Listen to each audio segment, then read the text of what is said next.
Aprendamos algo más en guaraní. Ba'ei chapa. ¿Cómo están? Ba'ei chapa oyejero oga uwa cuerape. Vocabulario familiar. Parte 2. Kuimba ejei, el hombre dice. Sherembireko, mi esposa. Sherayu, mi hija.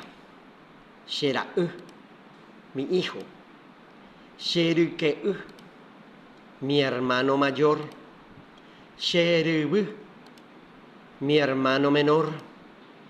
Shereindu, mi hermana. Sherembirekona, mi novia. Hacemos también de estas palabras oraciones para comprender mejor al guaraní.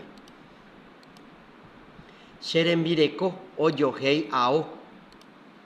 Mi señora lava la ropa. Sherayu o weru sheve petei yopoi.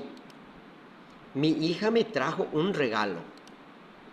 Shera'u iñakajatambo ejaope. Mi hijo es cabezudo en la escuela. Sheruke'u hei sheve nde rejota paraguaupe. Mi hermano mayor me dijo, vos te vas a ir en Asunción. Sherubu ojo ojeka yepa. Mi hermano menor está buscando leña. Shereindu ojo tu paope oñembo ejanua. Mi hermana se fue en la iglesia para rezar.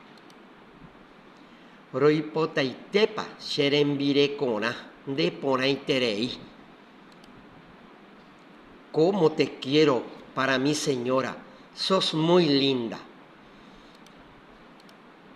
Abuye, gracias. Ya yo echapebe. Hasta luego.